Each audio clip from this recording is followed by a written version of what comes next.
Okay, let's talk about sum of sequences. A series is a sum of numbers that follow a pattern. Okay, so that's what a series ever is. So you take a sequence, which is a list of numbers. If you add them up, then that sequence now becomes what we call a series.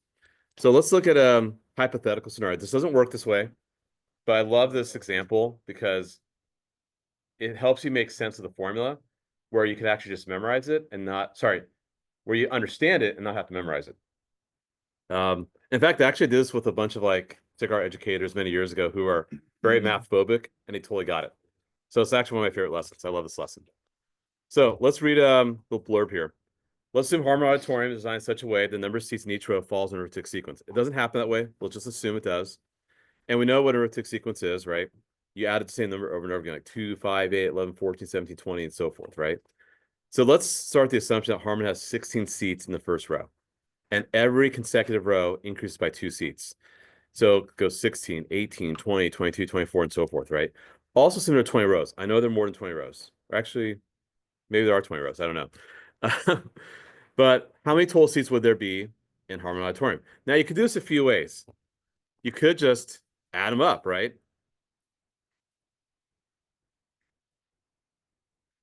Add up each row. And if you did that, how would it look? 16 plus 18 plus dot, dot, dot, until you get to the last term. If you think about the last term, will be 16 plus 20 minus 1 times 2. How did I get that? Why would that be the last row? 16 plus 20 minus 1 times 2. Ethan, go ahead. Exactly. To go from the first row to the 20th row, I have to add the common difference 19 times.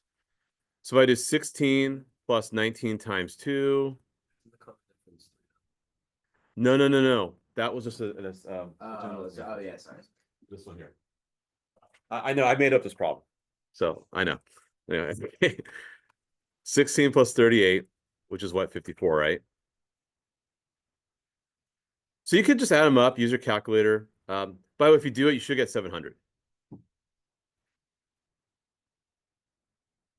Okay. So that's what happened. But here's where it gets kind of interesting, right? What if you combine the first term with the last term and the second term with the second last term and so forth? So the first term is 16. What's the last term? What's the next pair? 18 and or 20 and 50 or 22 and 48 and so forth, right? Dot, dot, dot. This is not a coincidence. It has to happen this way. Okay, if you have an even number of terms, which I do, and it's arithmetic, means a common difference, the first and last one, whatever that adds up to, must be the same as every other pair as you whittle your way to the middle, right? You can even do this for odd number of terms. It just so happens that the middle term will be on its own, but you could approach it in that manner as well. So if you think about it, you have 10 pairs of 70, right? What do 10 pairs of 70 add up to? 700. It's how they kind of teach you guys, to do math in, many years ago, second or third grade, right? I don't know. I should know. It's my son's in second grade. But anyway, if you think about it, that's kind of like, just thinking mentally about the math, right? Now, is there a more efficient way? Yes. And that's what we just did, right? The more efficient way, instead of adding up 16, 18, 20, 22, 24, 26, 20, and so forth, let's pair them up. Yeah. Is there a more efficient way? Yes. Pair them up. And figure out how many pairs you got, and you got your answer, right? So you do this for any arithmetic sequence. So any questions so far? Like the situation we're talking about, the patterns, how I'm adding them up, using some sort of logic. The logic makes sense? Okay. Now, is there a formula I could devise where I could do this for like so many terms, right? Yes, there is. If you think about what if I take, and actually let me scroll down because I need some space here. Yeah, here we go. It's perfect. Yes, there is. There's a formula I could devise. What if I take my first term, which is A1, my last term, which is AN, and multiply it by n over 2. Because what n over 2, n's a total, right? If you have like, say, 50 numbers, how many pairs would you have? So you divide it by 2. So if you take the number of pairs times the sum of each pair, we call it this. So S sub n is the sum of n terms. A sub 1 is the first term. A sub n is the nth term. And n is the number of terms. It looks a little daunting at first when you see this form. If I show like some students who've never really seen this before, they're gonna freak out like, "Whoa, this looks crazy. A1 plus an times n over 2." By the way, I've seen an ACT problem on the ACT exam. Anyone who's taken it, well, that actually happened this month. So you're not taking it until June, I guess. But I've seen where you actually would have to know this formula. So it helps to actually understand it instead of memorize it. If you understand it, if I add up the pairs and multiply the number of pairs, you get the sum. And that's what's happening here. Right? It still works for like odd ends, like when you don't have It would, because what you're doing is you're averaging. Because what you're because essentially you're taking an average. A1 plus n over 2 is an average times n. So it would still work out as odd number of terms. Isn't this Because the median would still be your mean anyway. Yeah. It wouldn't matter. This is only arithmetic. One for arithmetic, not for geometric. So the sum of a finite arithmetic sequence is given by the following formula. Sn equals A1 plus A sub n over 2, or A sub n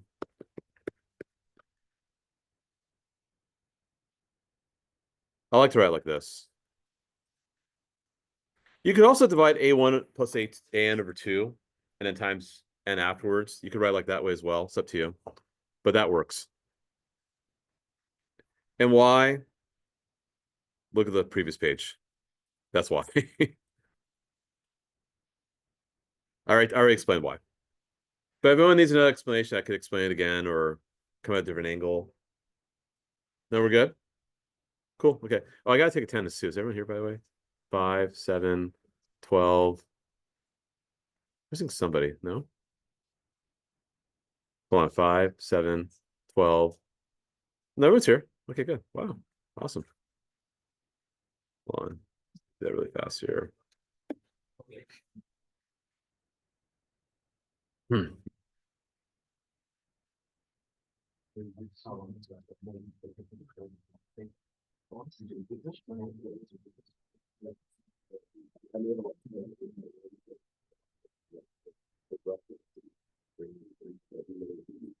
Cool. All right. So, let's do this. Okay. So this one's a sequence that does go on forever. This is not finite. But if they ask for the 149th partial sum, really it's just asking for the sum of the first 149 terms. That's all it's asking for. It's a partial part, man. Well, it's infinite. So Oh. so the sum would be infinity, right? But partial means like, okay, well, like what's the first partial sum? It would just be -1. What's my second partial sum? -1 plus 2. What's my third partial sum? -1 plus 2 plus 5. What's my fourth partial sum? -1 plus 2 plus 5 plus 8, and so forth, right? And then add 11 for the fifth partial sum and keep going. So that's all you're really doing is you're adding up the first 149 terms. So why is it becoming this?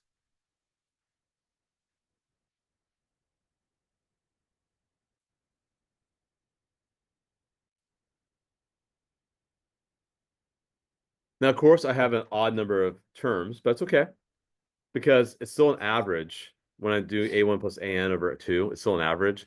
And the middle term is the mean, right? It is because it's all in order or arithmetic sequence order.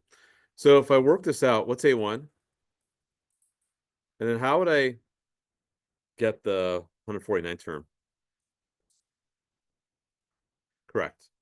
Plus 3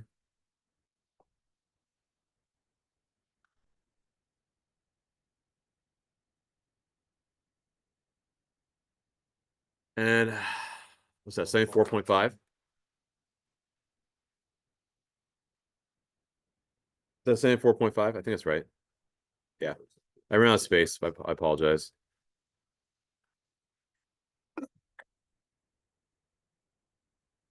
Uh, 420. Don't do this in your head. Oh yeah, wait, 4, wait. I'm not listening to you. 420. 448. Oh, because the common difference is 3. And I need it 548 times to get to the first last. Mark, it's 144. I'm sorry. Throw one. What was that? 444. Thank you. But yeah, that makes sense. Yeah, so we don't do this in your head.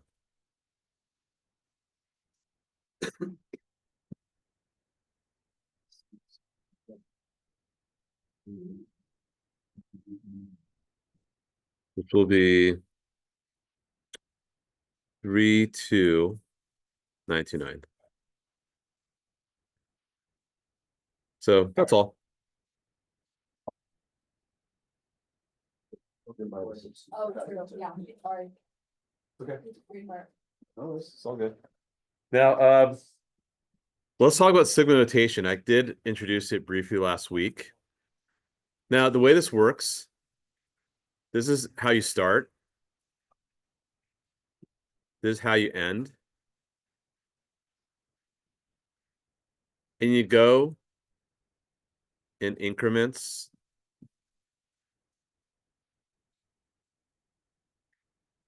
of 1 per n. So for example, if I plug in 1 for n, what's my first term, guys? And if I plug in 2 for n, what's my next term? Yep. Until you get to the last term, which is 2 plus what?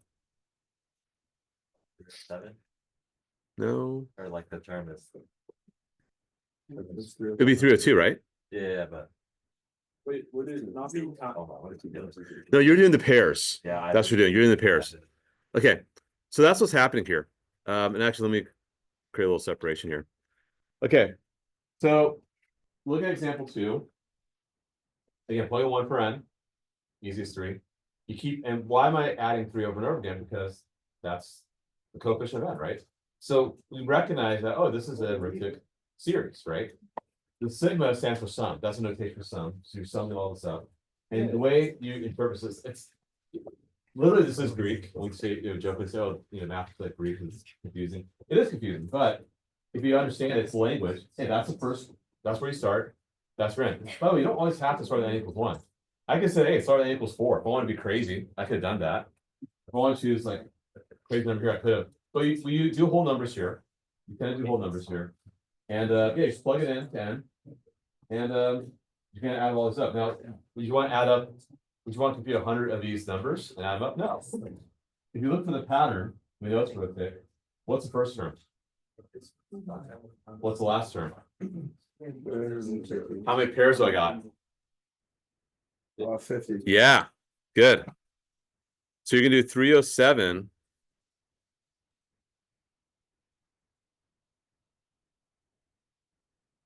Which I believe you could do that times 100 divided by 2. So it should be 15,350. Or you could do this 300 times 50, which is 50,000. 7 times 50 is 350. You can do the men's math that way. So it's not that hard. People are like, oh my God, you can do this crazy math. No, I'm not doing 307 times 50, carrying all the terms of numbers over. No, I'm just doing it, in a simple way, right? Now, you could use the formula if you wanted to, if you so desire. You could have done this. The first term is 5, last term is 302 times 100 over 2. Same thing. You could do that. Another thing you could do too, which now this would be very handy for SAT. I haven't seen this before, but ACT this could help. Don't know if you guys know this. I think I showed it to you guys already. Oh, yeah, did I show you guys how to access sigma notation? Yeah. Yeah, I did. Yeah. Thank you for confirming that. Yeah, you can access it right here.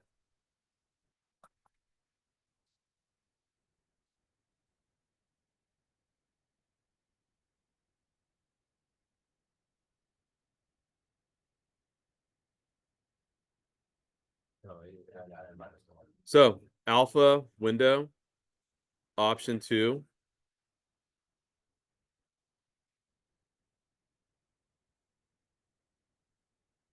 And then you could do a 2 plus 3x. Oh, it's 100, my bad. And you get the answer. So yeah. So you could do that also. Okay. Last one before we talk about geometric series. So word problem. I love word problems and stuff. So do expect word problems. So a small business sells $20,000 worth of sports memorabilia during its first year. The owner of the business has set a goal of increasing annual sales by 15,000 each year for the next 19 years. Assuming that the goal is met, find the total sales in the first 20 years of business. So if you think about it, you're gonna do 20,000 plus 20,000 plus 19.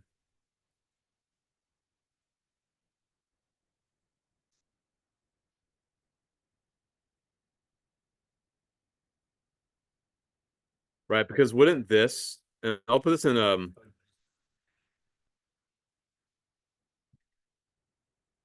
so in the green bracket, you would agree this would be the last term, right? You have to add the common difference 19 times to get from the first year to the 20th year. And you're increased by 15,000 consistently. Yeah. You don't want it to be 18 times, they only increase for 19. No, because you're doing it for 20 years. You're applying it 19 times. You're doing it for 20 years. So you want 820. You're overthinking it. The wording can mess you up a little bit, but it's the fact is we're doing it for 20 years. So you're applying it 19 times. If I work that out, that should be 20,000 plus 20,000. Okay, and I'm actually gonna pull up a problem that's not in the notes, but just kind of dawned upon me that's a really good problem for you guys to be exposed to. I'm gonna show it to you in just a moment.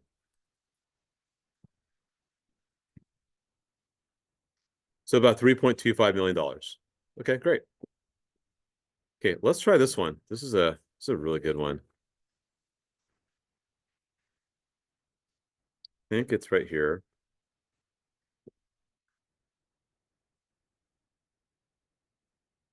I'm gonna have you guys just try where you can find space in your notes. But I want you guys to try this one. It's a really good problem. What do you got for the final? You're looking for the summer ball.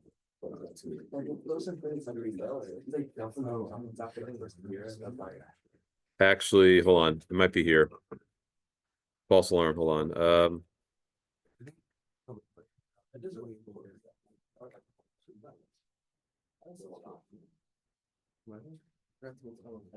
Here we go.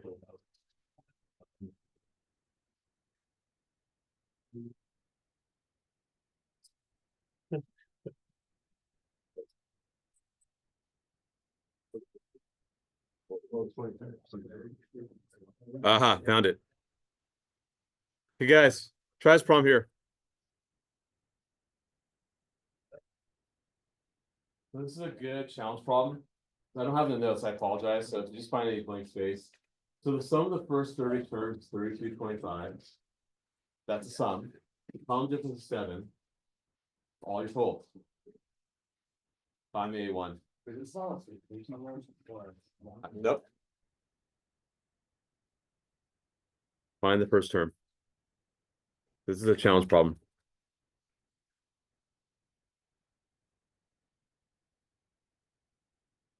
I can think of another one that involves a quadratic, but I can't find it right now, so we'll just do this one.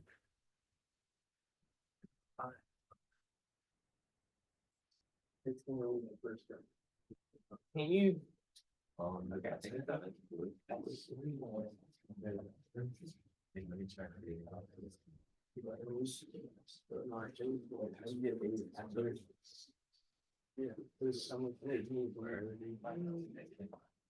Oh, the sequences. Oh, shoot. That's right.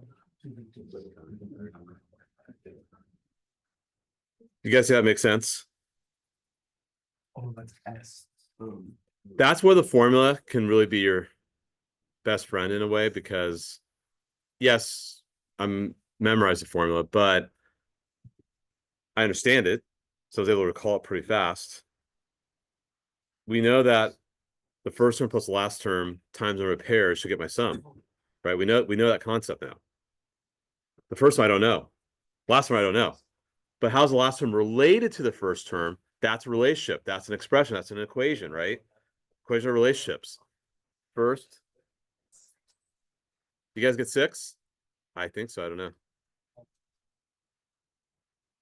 What's 29 times 7?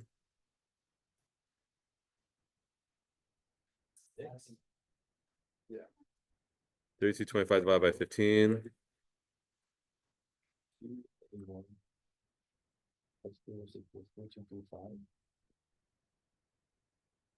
Yeah, I should get 6. Oh, because I forgot times 14. Correct. Boy. Yeah, she gets 6. So that's just the kind of problems I want to expose you guys to. Kind of just like you have to kind of think a little hard about these, get a little creative. I have another one that involves we have to solve for n. And I think that would involve a quadratic, but I can't find that problem right now. Let's move on to something else. We could do this later. Because we'll have a day for challenge problems as well. I dedicate the energy unit for that. Cool. All right. Questions on that one? All right, let's go back to the notes. Okay, let's talk about geometric series. Okay, now geoseries is when you have a bunch of terms that follow a geometric sequence. So you have a constant ratio between consecutive terms. So you're multiplying by r over and over and over and over again, right? Now, infinite is dot, dot, dot. That goes on forever, right? In sigma notation, we write infinite geometric series like this. N equals 1, infinity. And it would say A1 times r raised to n minus 1 power. But if it's finite,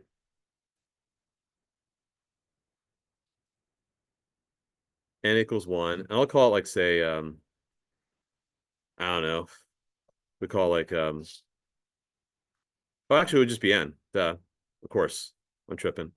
Yeah, of course, because it has to be n, right, whatever n is. I was going to use a different letter like x, but, and that's a finite number, like a known value. So we can figure out this known value from example 4. That's what we want to do. Isn't this finding someone's value of the? No, we want to find the sum. Is it good?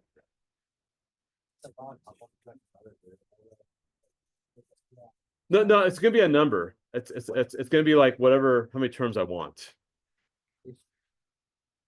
No. This starts at n equals 1, and this would be the final, and this would be the nth term, the final value. Yeah, I should probably use a different letter. It's confusing. I should use a different letter. That's what I think about it. So I was not tripping. But anyway, I should use a different. But it's gonna be the last term. Put it this way.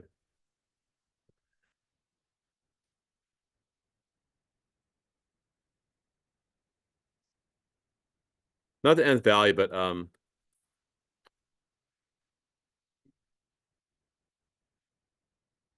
the number of terms, if that makes sense.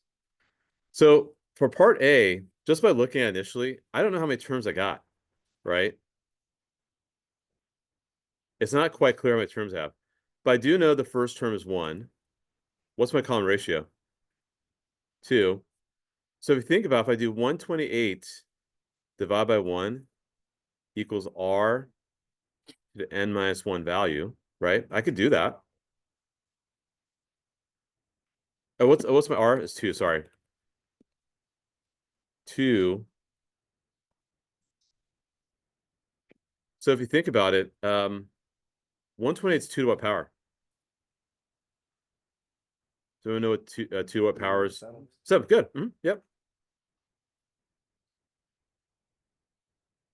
So n has to equal 8. Think about it. 1, 1, 2, 4, 8, 16, 32, 64, 128. You have 8 terms, right? Well, I mean, sometimes if we know what, True. Yes, you could Yeah. gather, yeah, from the exponent, right? Oh, So you write like this.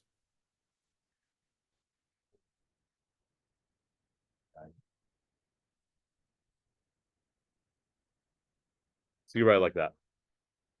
that equals 148. Correct. Now, if you so desire, you could also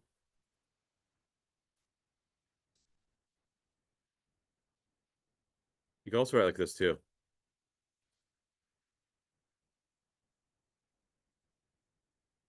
By the way, that's not incorrect. I can write it that way as well. They're the same thing. Because in order to get this kick started, what do I substitute for n as my first value? 0. And you still get 1, 2, 4, 8, and so forth to 128. So just so you know, sigma notation can be written differently. And you will see this notation heavily, whether you're using A, B, or B, C. When you start talking about antiderivatives, the sigma notation kind of comes back in a big way. And you have to be very fluent with how to read that. So those are the same things, so you know, 100% the same thing. Okay, does that make sense? Okay, go and try the next 3. I'll freeze the screen. Try writing the sigma notation for each of these, and we'll compare in just a moment.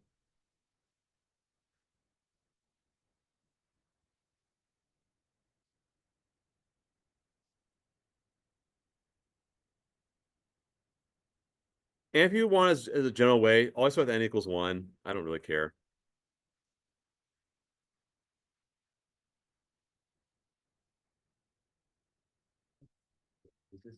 This is the summation. Correct.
Bless you.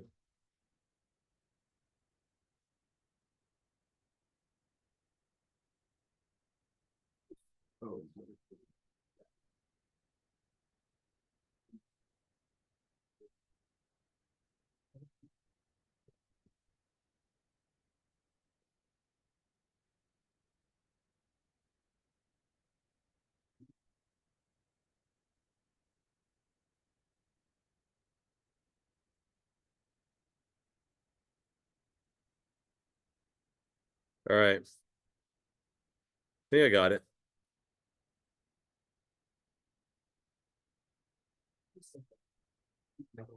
Okay, you guys get that? I think. Yes, no. Yeah, you should have 6 terms for both B and D. I mean, B is obvious, just count it. For D, if you just think about it, you're multiplied by -1/3. So you get -2/3 is the 4th term. Then 2 ninths for the 5th term. Then -2/27 for the 6th term. Obviously, it's infinite for C. First term is obvious for each of those. The ratios are obvious. So hopefully you guys are okay with that.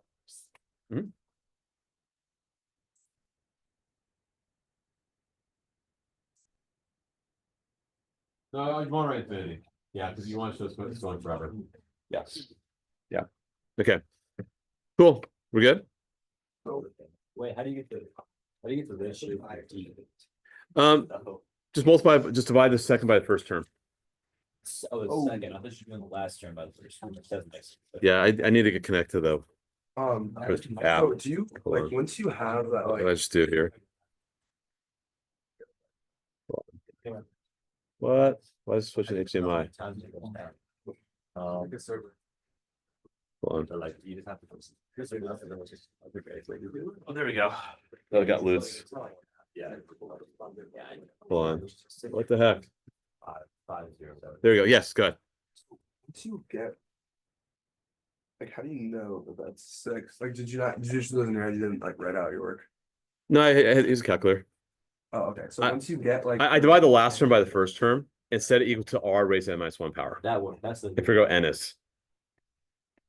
That's what I did. Okay, I mean, Yep. could you just figure out what R is by just looking at it? No, r is easy, but I'm saying what n is. So you didn't do what we did in the first one where you set it equal to, R to the n minus 1? I did over here.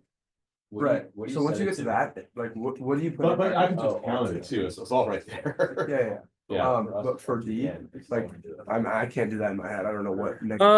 Yeah, you could just I mean, it didn't seem to be too many, so you could just keep multiplying by -1/3 until you count it. Yeah, you could do that. Or you could do the or divide the last term by the first term, set it equal to r to n minus 1 power, and solve for n. It is, yeah. Yeah, it is. Set equal to R to the n minus 1? Yeah, you already know r is -1/3 for part D. Yeah, right, you have to figure out what, you have to figure out what. Correct, it is. correct, right. Wait, do you care if we start at n equals 1 or? I don't care. But n equals just as a standard. Okay, so here's the formula for find the sum of an arithmetic geometric series. The formula looks like this. It's pretty straightforward. If you think about it, the first term is a1, second term is a1r, a1r squared, a1r cubed, and so forth until you get to the last term. And there's actually a derivation that goes with it. And I did say I was going to try to figure it out, and I have not figured it out yet. So we're not going to do derivation today. I'm sure if you're able to. I will learn over the lunch. Yes, I will. Yes, I'll learn over lunch. But this is the formula. Now, let's explain why the infinite series works the way it does. So the infinite series, you guys know the infinite geoseries. If R is between -1 and 1 non-inclusive, then you know it's going to be this.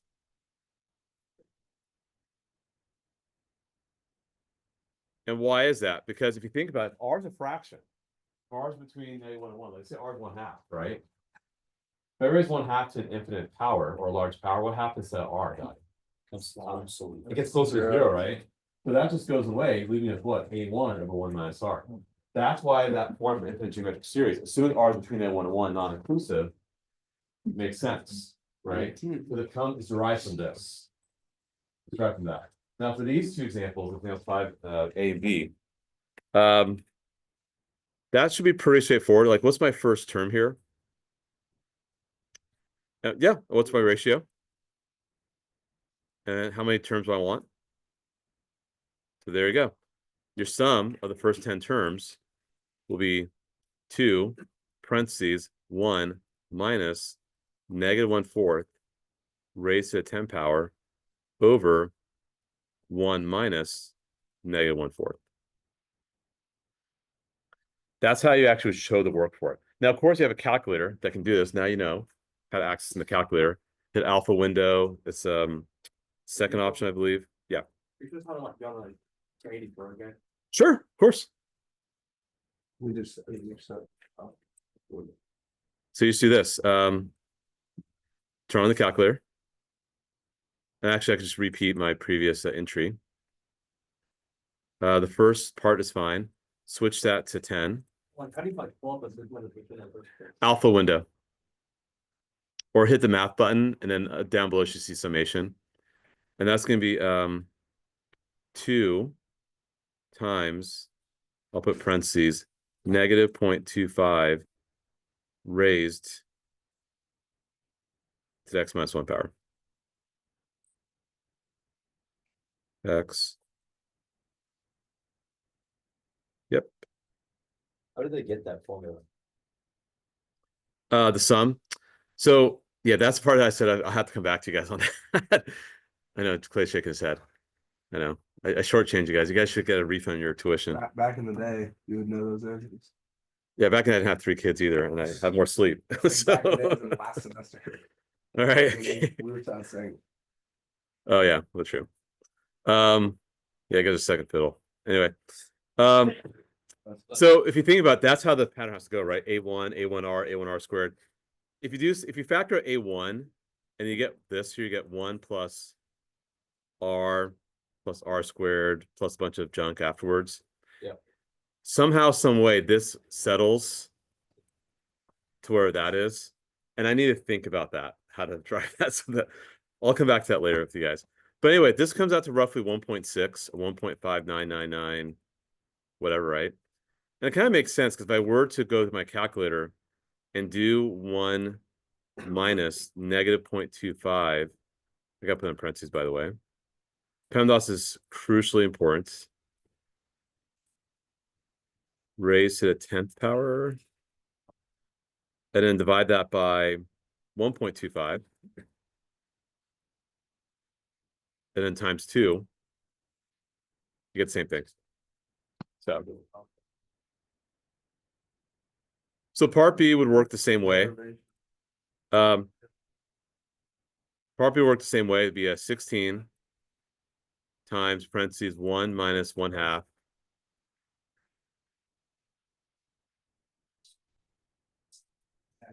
Just work that out where that is. Which, by the way, is going to be this.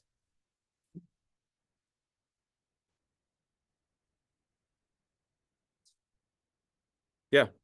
Like the first term, yeah, it's only 8 because they don't. It's like k for the k minus 1. The first term is what? Sorry, 8. is 8. Oh, you're right. Oh, look, yeah, I made a mistake there. Thanks, appreciate it. Yeah, thanks. No, you're right. You're right. I would have. Yeah, my bad. The first term is 8. Right. Correct. And I think 2 to the 10th power is that 1024. Going based off memory. Yeah, it's 1024. Anyway, if you work it out, you should get oh,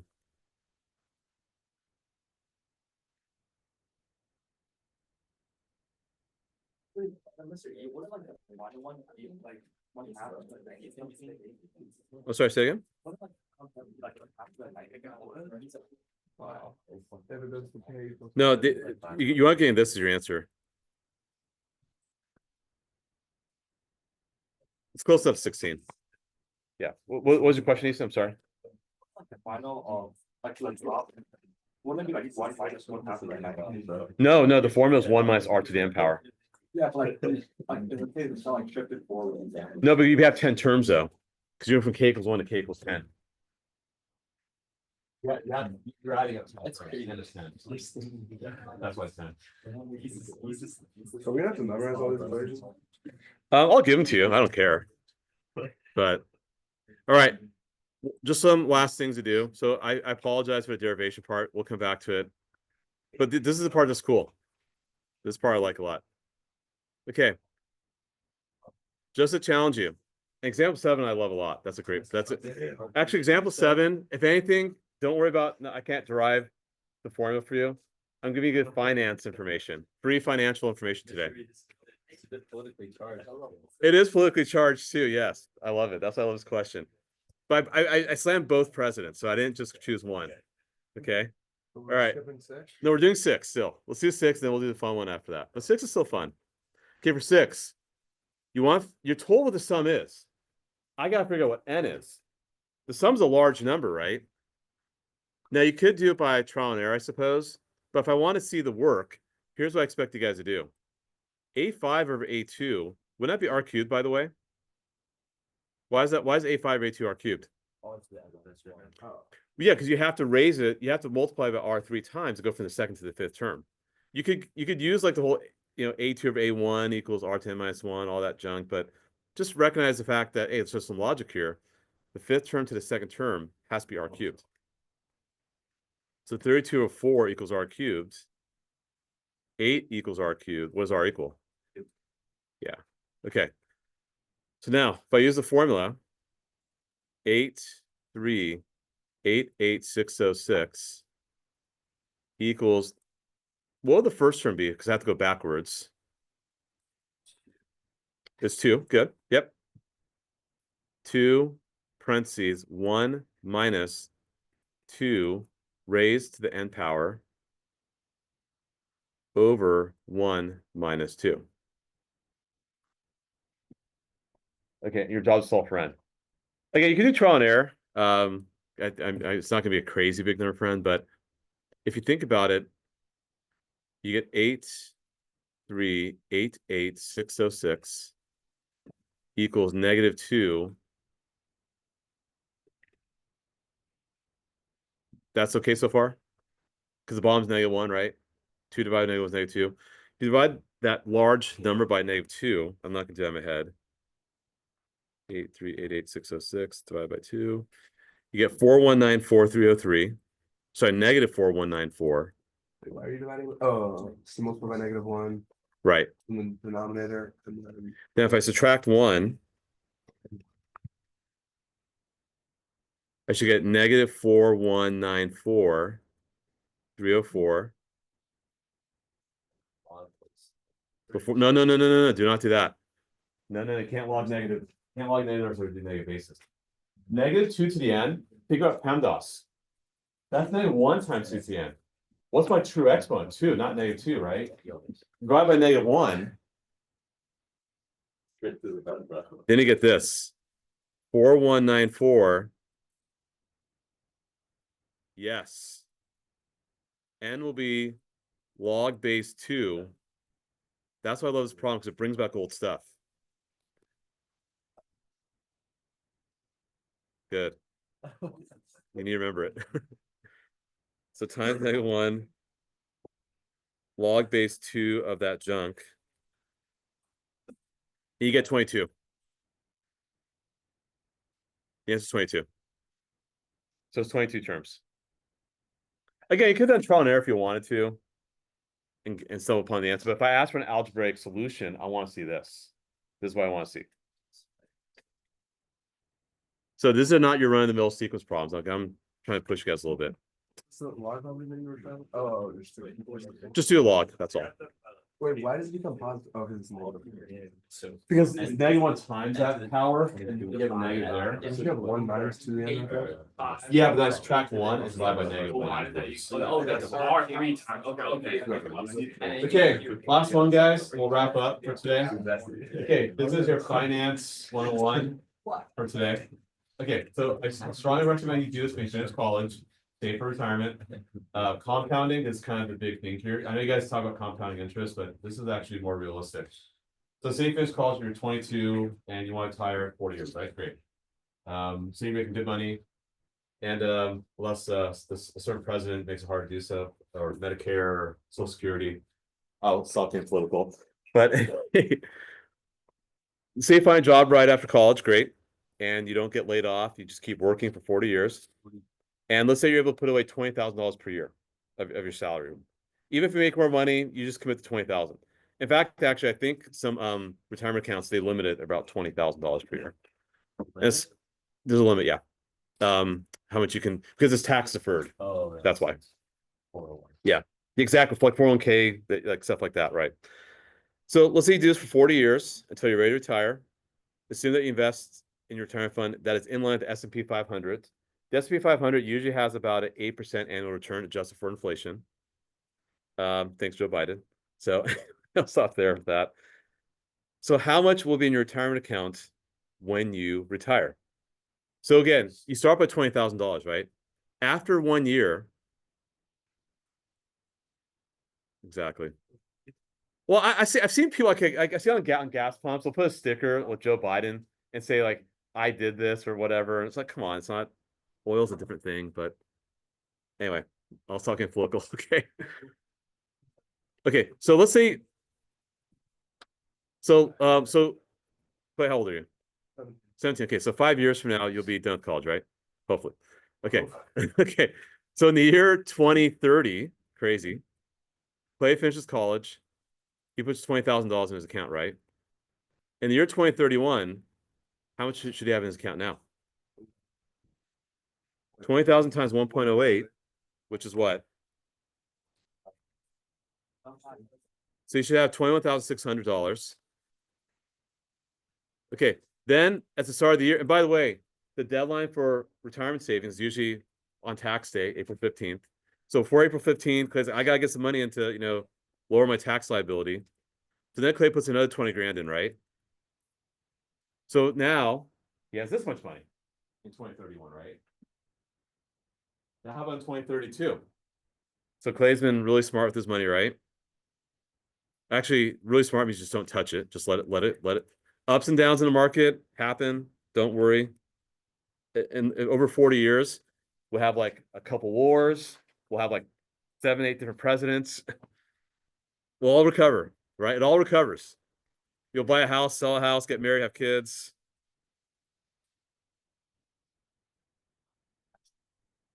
So why don't it look like this?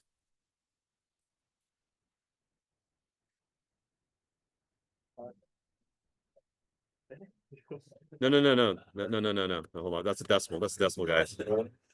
Yeah. 194.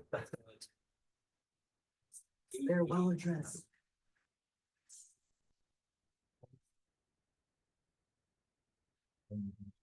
Okay, so what am I doing here? So here's what's happening. This is why it's called compounding. That initial 20,000 has been exposed to 2 years of market goodness, right? 1.08, another 1.08. So that initial 20,000 grew to this. That second 20,000 is now grown to this. And now guess what? Clay's smart. He's gonna put another $20,000. What pattern am I seeing here? Geometric, right? And it's a series. You're adding up. So you could do it like this over and over again, but it could kind of drive yourself nuts. I wouldn't recommend writing this out 40 times. So how can I consolidate this whole process? S40 equals, what's my initial amount? And growing at 1.08, raised to the 40th power, because I have 40 terms, over 1 minus 1.08. You work that out, tell me what you get. And part of my language is just shitload of money. It's a lot of money you're gonna make. Just $20,000, all you need to for 40 years. Be vigilant about your money. So if I work it out,